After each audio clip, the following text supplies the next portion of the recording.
not need to completely fall apart before taking a sabbatical. And if you're a high-achieving Black woman in STEM who looks successful on the outside but completely feels emotionally exhausted underneath it all, this conversation is probably arriving right on time, because many women are functioning in burnout long before they officially collapse. They're still showing up, still delivering, still performing at a high level, but internally, they're tired in a way that sleep alone is not fixing. And today, I want to talk about that honestly. Before we dive in, make sure you subscribe and turn on notifications, because this channel is all about helping ambitious Black women in STEM create financial freedom, peace of mind, and eventually the flexibility to design life on your own terms. According to worktime.com, 55% of the US workforce is currently experiencing burnout. 72% of US employees face moderate to very high stress at work, which is at a 6-year high. The Mercer Global Talent Trends report that 82% of employees are at risk of burnout, and women consistently report even higher levels of emotional exhaustion at work. But honestly, what really concerns me most is how many high-achieving women normalize survival mode. You're still productive, still dependable, still the one everyone counts on, but privately thinking, I cannot keep living like this forever. And if that thought has crossed your mind recently, I need you to know you are not lazy, you are not failing, you are likely overextended for too long without enough recovery. And high functioning burnout can be especially dangerous because externally, everything looks fine. So let's define what a sabbatical actually is, because I think a lot of women dismiss the idea before they even fully understand what it could offer them. A sabbatical is an intentional break from normal work structure, designed for recovery, clarity, healing, transition, or redesigning your next season of life. It's not PTO, it's not simply a vacation, and it's not laziness. Vacations are great, but they help you recover temporarily. A sabbatical, it's a little bit more impactful. It helps you reevaluate things more permanently. And for this conversation, and many of the ones coming forth, we're defining a true sabbatical as a minimum of 4 weeks, because 1 week off usually helps you rest, but 4 weeks, that's where many women finally begin reconnecting with themselves again.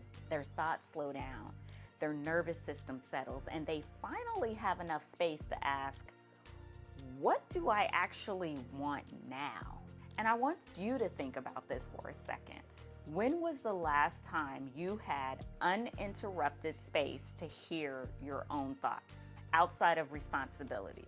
Not work deadlines, not caregiving, not constant problem solving, just you. Because many successful women have built lives that look impressive while feeling emotionally disconnected from themselves inside those lives. I've worked with women who had the degrees, they had the promotions, they had the salary, the leadership titles, but internally, they felt disconnected from their own lives. And one woman told me something I still think about often. She said, I'm exhausted even when I rest. And that sentence stayed with me because many high-achieving women are no longer recovering on weekends. They're surviving them. And here's the important part.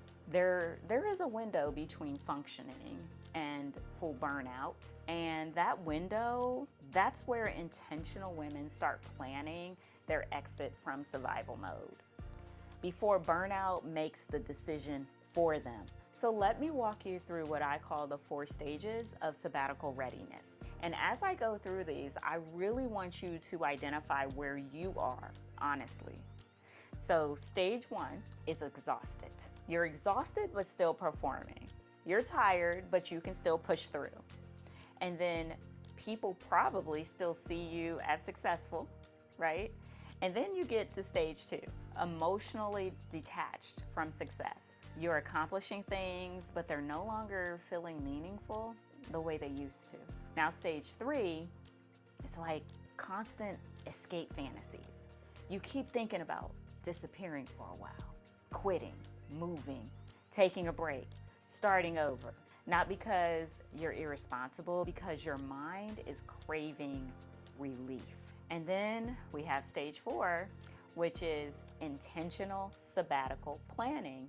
And this is where you can stop fantasizing and really start preparing strategically, financially, professionally, emotionally.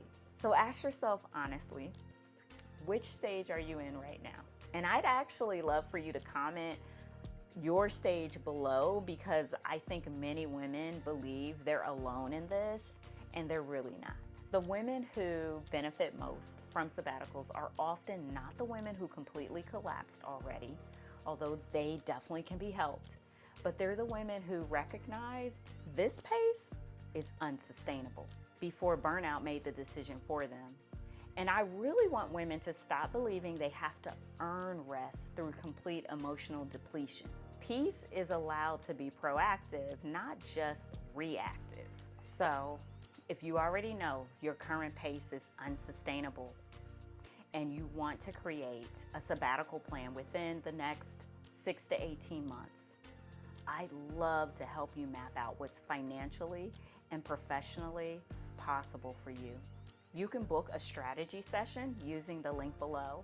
And in the comments, I want to ask you something honestly. What part of your life feels most exhausted right now?